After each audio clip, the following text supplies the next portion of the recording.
আজকের ভিডিওতে আমরা নাউনের যে 5টি ভাগ আছে সেই ভাগের দুটো নিয়ে পূর্ণ আলোচনা করেছি। তো আজকের ভিডিওতে আমরা ওই 5টি ভাগের মধ্যে থেকে 3 নম্বর ভাগ অর্থাৎ কালেক্টিভ নাউন আলোচনা করব।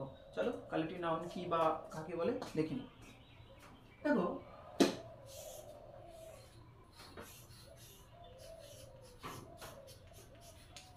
Collective noun denotes a group or collection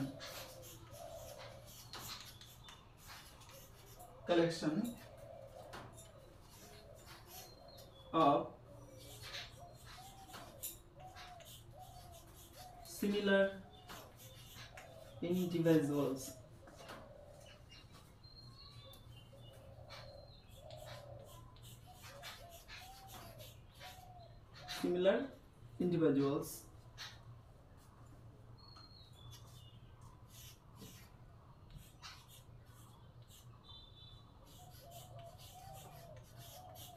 considered as a complete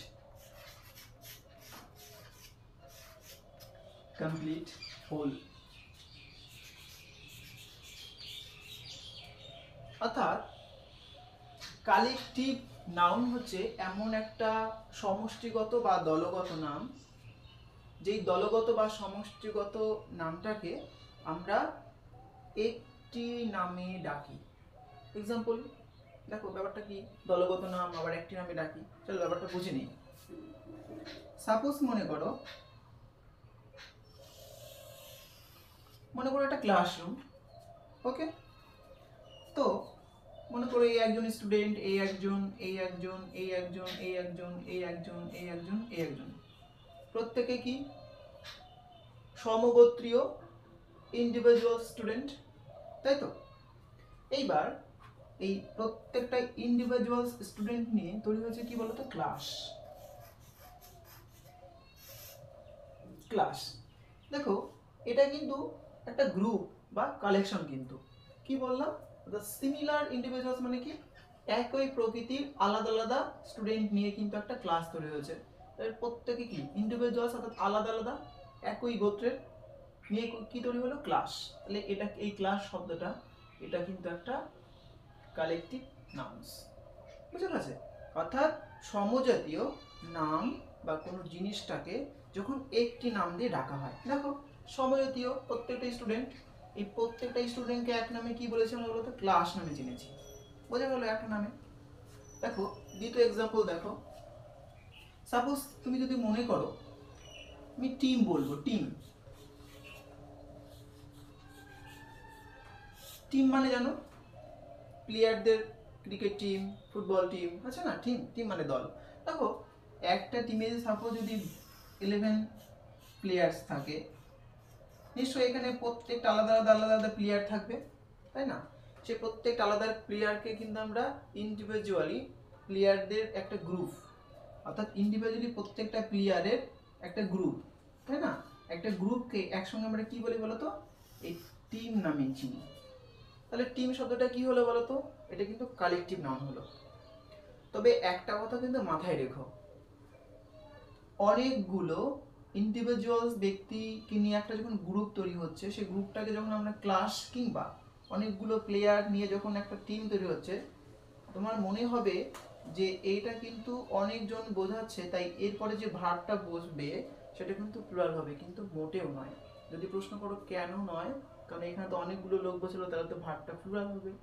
এই কারণে নয়, কারণ এখানে ওই ইন্ডিভিজুয়ালস লোকগুলো দিয়ে দেখো একটা গ্রুপকে বুঝিয়েছে, একটাই গ্রুপ। মানে এখানে ইন্ডিভিজুয়ালস লোক অবশ্যই একের বেশি সংখ্যক আছে, কিন্তু ওই প্রত্যেকটা আলাদা আলাদা আলাদা আলাদা ব্যক্তিকে নিয়ে কিন্তু একটা গ্রুপকে বুঝিয়েছে, একটা গ্রুপ বা একটা দলকে বুঝিয়েছে, বুঝেছো? তাই এখানে টিম কিংবা ক্লাস এই শব্দের পরে কিন্তু যখন তোমার ভার্ব বসাবো, সেখানে কিন্তু সিঙ্গুলার ভার্ব বসাবো, বুঝে গেছে?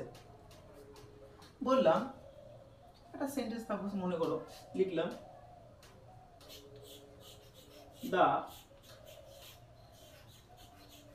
team has won the match.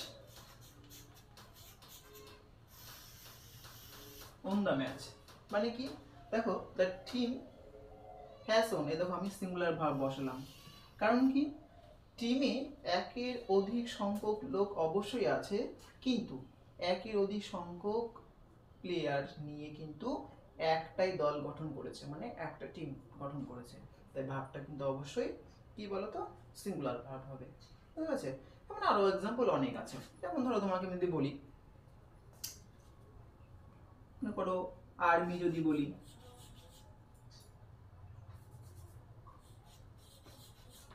Army যদি বলি, দেখো আর্মি মানে কি বলতো, মনে করো এই একজন সোলজার, এই একজন সোলজার, এই একজন সোলজার, এই একজন সোলজার, এমন অনেক সোলজার নিয়ে যখন একটা দল তৈরি হয় না, তখন কিন্তু তাকে আর্মি নামে ডাকা হয়।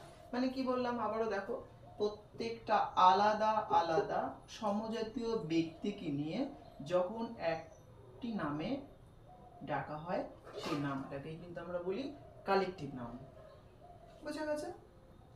যেমন ধরো ফ্লক্স, ধরো সাপোজ FLOCK, ফ্লক মানে ঝাঁক, বুঝেছো? ফ্লক মানে ভেড়ার ঝাঁক, যখন অনেকগুলো ভেড়ার পাল হবে না, সেগুলো একসঙ্গে গ্রুপটাকে আমরা ফ্লক নামে ডাকবো। তাহলে কালেকটিভ নাউনটা আশা করি তোমরা ব্যাপারটা বুঝেছো।